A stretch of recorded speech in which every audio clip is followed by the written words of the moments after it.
Hello, stranger. I read that message at least 3 times. It seemed almost impossible that he had written to me for real at the end. Maybe I had fallen asleep and was dreaming. Maybe it was all the result of food poisoning. After all those hours spent waiting for a nod from Ian, it seemed almost wrong that out of the blue he had just written to me, "End of story. Here's my message. Answer me if you want."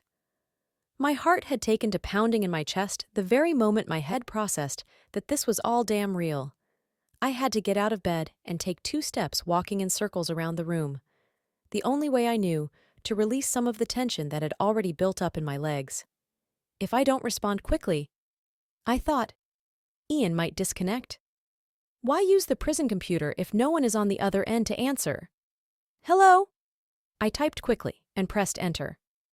I just wanted him to know that someone was on the other end, and so he had better delay his own logout. In hindsight, I could have written at least 100 things better than that, but if I had paused to think, I would have spent all evening writing and deleting messages that were never quite perfect, without sending any. I was used to falling into certain vicious circles. 3 blinking dots appeared at the bottom left of the screen. Ian was typing. "You already said that." Definitely not a message I would have expected. At first, I didn't even understand what he was referring to, but then I connected.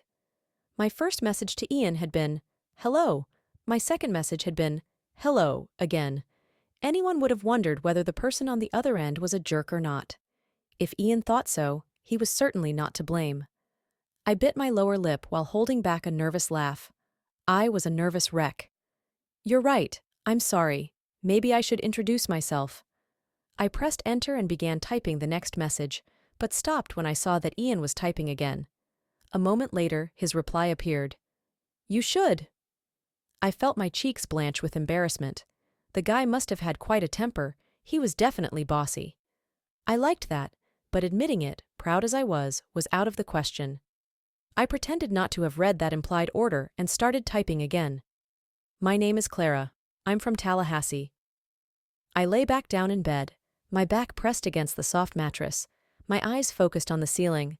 I couldn't see the white plaster, but I imagined Ian, somewhere in Tallahassee prison. He was sitting at a rickety metal desk, sitting on one of those wooden chairs that were used in high schools. There, handsome as the sun, he was all intent on typing on a keyboard. I imagined the monitor as one of those old junkers from the 1990s, completely obsolete but still functional enough to support a program for chatting. A notification roused me from those thoughts. "Hi, Clara from Tallahassee. I am J.Jungkook, but you can call me Ian. I'm from Seoul, South Korea." I had never been a big top in geography, so offhand I wouldn't have even known how to point to it on a geography map, South Korea. I also wondered if that was the place where the dictator was holding everyone in check, or if I was getting confused with North Korea. I told myself that I should do a Google search as soon as we were done chatting. At that moment, I would not be distracted with anything else for any reason in the world. "Oh, wow. How do you pronounce your name?" "Hard to explain it to you in writing." Once again, I felt stupid. In fact, via text, how was he going to make me understand it? Maybe I should have Googled that too. "You're right." For a while, no more flashing dot appeared. I wondered if Ian had already lost interest in talking to me. In fact, the excitement had me so plastered that I was pretty much responding in monosyllables, among other things saying all the things that were definitely painting me as a perfect jerk. I decided that from the next message, I would try to engage more, if Ian decided to answer me again. I turned on my side and settled a pillow under the back of my head. After a while, my iPhone vibrated again. "So, Clara from Tallahassee, what made you write to a prisoner?" "I wrote you because you are sexy as hell. I saw you and you blew my mind to the point that paying a prisoner to talk to you seemed like a great idea." That's what I should have answered him, if only the truth hadn't been unbearably embarrassing. I would have kept it quiet forever, rather than blurting it out to the 4 winds. I didn't want to lie to him, but I would have pitched him a slightly more sweetened answer. My friend Melissa recommended this site to me. She met her boyfriend this way. For a while, nothing moved. Then Ian started typing again. "Did they shut down Tinder out there? What other changes have there been since I've been on it?" "Excuse me. If you have to go to the prison site to hook up, it must mean they've shut down Tinder, Hinge, Cupid, and all the various dating apps." I felt myself flaming. It was obvious he found our behavior strange, and basically, it was strong for real. I had always thought so, but seeing Ian say it too made me feel tremendous discomfort. Another thing that instilled unfounded jealousy in me was noticing how well he knew the various apps on the market. Did he use them often before he went to jail? How many girls had he dated? How many people in Tallahassee could boast of having slept with him? You are well informed, I see. So, did they all fail? He pressed. Actually, no. Then why use such a site? I sulked. I was seriously starting to get annoyed. These questions make me think you're not too happy about being contacted. You're right. I'm sorry. I'm just surprised. I think it was a TikTok trend or something. Okay, so Clara, are you writing me because of a trend on TikTok or something? I huffed and rolled my eyes. Can we skip the part where you question me and move on to the part where I question you? That's unfair. You have access to my profile and know everything about me, but I have no idea who you are. You're just a gray icon who says her name is Clara. Is that really going to be your real name? I realized that indeed, for all Ian knew, I could very well be a middle-aged man who was contacting him just to get him in trouble or something. I felt guilty. I suddenly felt compelled to reassure him somehow, but I had no idea how. I thought maybe opening up to him would be the only way to make that possible. So I started typing my answer, which was nothing more than a kind of compromise. It is. Okay, so, ask me questions, but not questions like that there.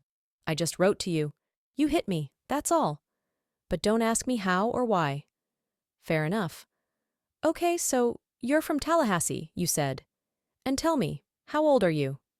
23. You are 27, right? That's right. Are you still studying?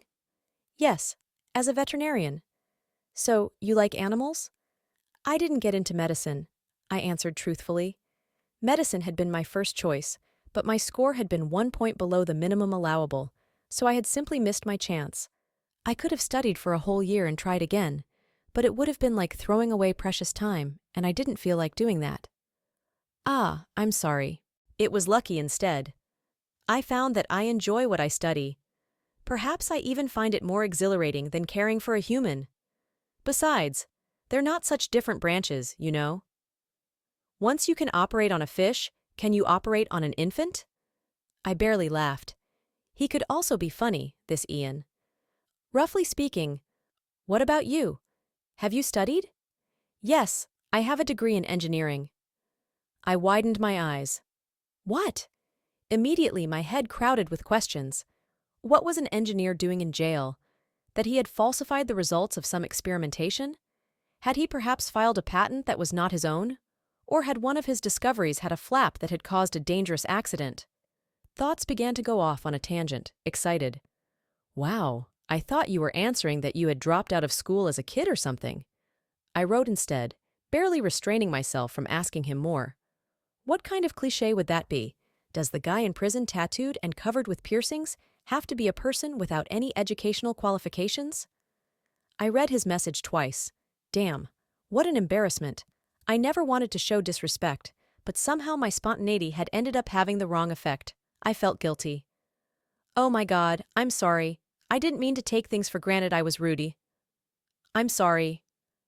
I had never been so awkward around a guy in my entire life, and to say, I should have been used to interacting with people.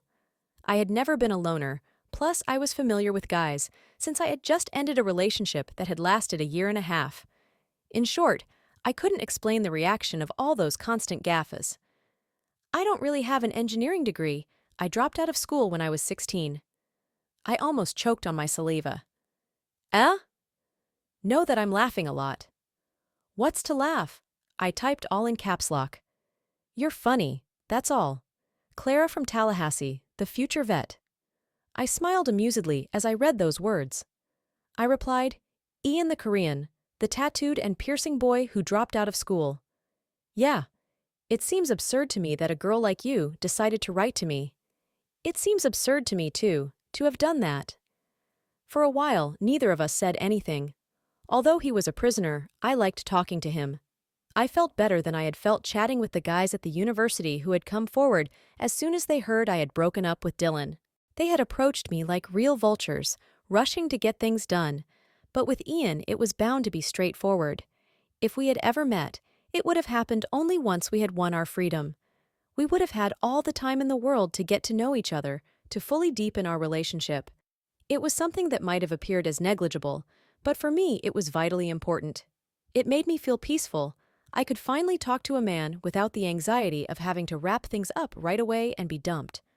I was tired of being yet another notch on the belt of frivolous students, blinded by their own academic achievements. "Do you have brothers or sisters?" He then wrote to me. "A younger brother. He goes to middle school. His name is Jacob."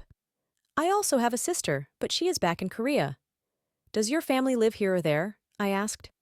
"They used to live here, but when I was arrested, they were already in the process of moving. Now they all live in Seoul." It was inevitable to feel an emptiness in my stomach. "So no one ever visits you in prison?" "Don't say that like it's a painful thing." "It's not. I'm just curious." "No, no one ever comes," he confirmed. I felt tremendously sad for him. To be deprived of one's freedom was already a terrible punishment, and he probably deserved it. Never would I have disputed that. But it was undoubtedly a bitter pill to swallow. But to do it alone, with one's family on the other side of the world, and no friendly face in which to seek comfort, seemed a whole other kettle of fish. Did Ian deserve this too? What terrible sin had he committed for God to deem such a punishment just... I wondered. My chest filled with the anguish that knowing only brought me. "May I ask what you are in for?" 3 blinking pointers. Then his reply, "That's information that comes with a price." I sighed. "I can't send you money." "I didn't mean that kind of price." "And what did you mean by price then?" I insisted, confused. "My rate is that you have to do 10 things I tell you. Let's start with the first one, shall we?" "Are you in?" I stared at the display in disbelief. I should have felt surprised, offended perhaps, maybe even challenged, but instead I felt titillated. The idea of having to obey 10 of Ian's orders filled my head with ideas that probably hadn't even occurred to Ian. Abstinence was beginning to set in, and my hormones were getting more and more messed up. I had to stop indulging in lust and start thinking like a good girl. My mother always said that dirty thoughts lead girls to attract the kind of trouble they crave. Now the question was, did I want to get into that kind of trouble with Ian? Most likely, yes. 10? Okay. The iPhone vibrated. I hesitated for a moment before opening the message. "Send me a picture of yourself." I did nothing. I barely moved. I found myself just breathing shallowly. My thoughts were constant contradictions. I was heartened that Ian was in a situation where he couldn't ask me anything, but at the same time, I shivered at the idea that he would.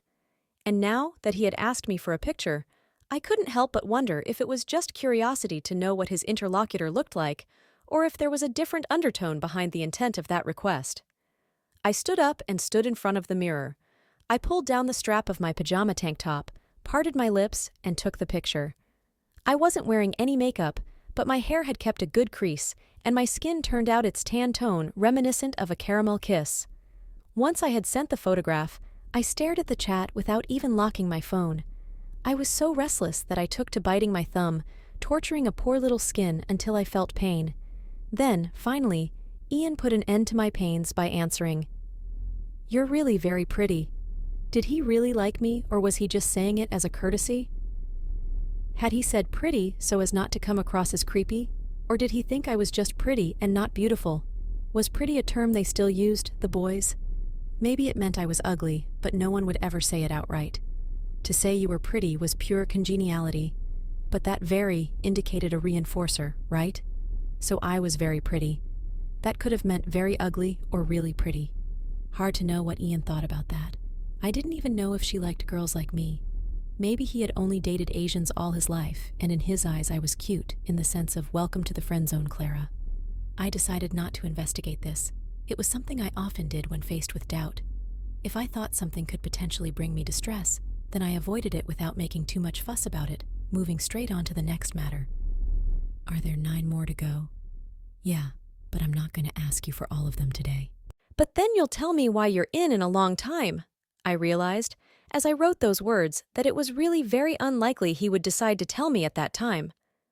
Why, are you in a hurry by any chance? Just curious. I'm curious too. I arched an eyebrow. Really? And about what? About you. About me? Exactly. What are you curious about me? Everything, but right now I'm thinking about one thing in particular. My heartbeat accelerated almost automatically. About what? Dirty thoughts always bring you. I'd like to see you without clothes. To experience the same trouble you crave. A naked picture? I could feel my heart fill my ears so loudly beating. Adrenaline pulsed through my veins to the point that I felt intoxicated with excitement. I hated myself. I despised being weak, frivolous, so prone to giving in to any kind of temptation. That was why Ian's captivity was comfortable for me, because otherwise I would have ended up in bed with him in no time, because otherwise I would have been succumbed to him, to his masculinity, to feeling his. I would have wanted his mark on me like an animal who just wants his mate to leave his mark on him. I was the kind of woman who wanted to be possessed in body and mind, and it was hard not to slip into that attractive lust when it was the thoughts themselves that led me viciously down there. No, an underwear picture. Do you have any nice ones? I'm not going to send you a nude picture of me. That doesn't sound like a great idea. We don't even know each other, Ian. Do you think I'm that kind of girl? One of those who sends her intimate photos to strangers? I should have answered any of those things to save at least part of the reputation, but I didn't. Instead, I wrote, yes, and then slipped out of bed and stripped off my pajamas. I took off the underwear I had on, which was definitely too unsexy for a photo, and chose one that was neither gaudy nor vulgar. I wanted to fool Ian into thinking I was an innocent girl. I posed in front of the mirror and sent him a second photograph. I should have felt exposed, but instead I ended up feeling aroused by my own image, but even more so by the thought of what he might think of it. Wow, he wrote. Nothing else. Once again I was pervaded by doubts and began to torture my lips, biting them nervously. Do you like it? I asked, aware that I would not tolerate another cute. But then you'll tell me why you're in a long time, I realized, as I wrote those words that it was really very unlikely he would decide to tell me at that time.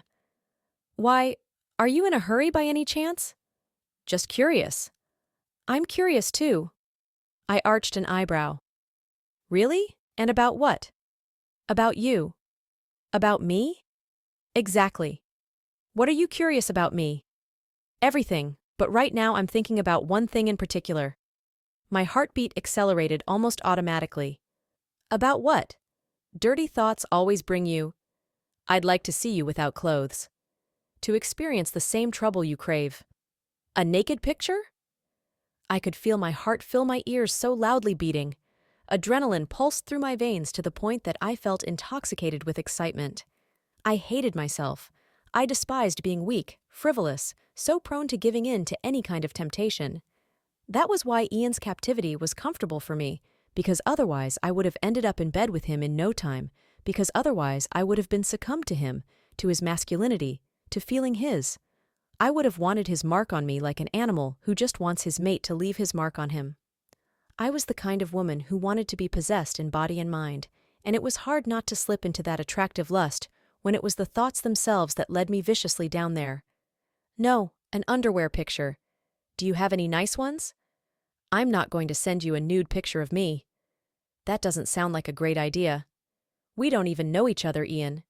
Do you think I'm that kind of girl? One of those who sends her intimate photos to strangers? I should have answered any of those things to save at least part of the reputation, but I didn't. Instead, I wrote, yes, and then slipped out of bed and stripped off my pajamas. I took off the underwear I had on, which was definitely too unsexy for a photo, and chose one that was neither gaudy nor vulgar. I wanted to fool Ian into thinking I was an innocent girl. I posed in front of the mirror and sent him a second photograph. I should have felt exposed, but instead I ended up feeling aroused by my own image, but even more so by the thought of what he might think of it. Wow, he wrote. Nothing else. Once again I was pervaded by doubts and began to torture my lips, biting them nervously. Do you like it? I asked, aware that I would not tolerate another cute. I absolutely love it, he wrote instead, And I wondered what it would be like to drive him crazy for real, and at the same time be me going crazy for him. "I'd like to see you too," I told him at that point. "What picture do you want?" "Shirtless. At your command." A couple of minutes later, here was the photo I had requested. Ian's toned torso, the prison pants, the confident pose. My eyes wandered over his physique, but my mind had already landed elsewhere, in the distant future, where my hands could scratch those pecs, sculpted by hours of exercise. "Wow," I wrote merely, almost aping the comment he had made to me just before. "Do you like it?" "Yes." I didn't elaborate because I didn't want to say things I might regret. If not with Ian, certainly in front of a pastor. "What would you do if we were together now?" Better that you don't know, I thought. What would you do if we were together? Do you feel like checking one more thing off the list of 10 things you need to do for me? Again, that irrepressible heartbeat. "Yes," I replied, and sent. Perfect. "Clara, I want you to touch yourself. I want you to slide your small hand against your flat belly, with the phalanges of your fingers creep into your briefs. Then I want you to brush your..." Unfortunately, the rest of the chapter cannot be posted on YouTube. You can read the continuation of the story on Wattpad or AO3. You can find the links in the video description. Thank you, and see you soon.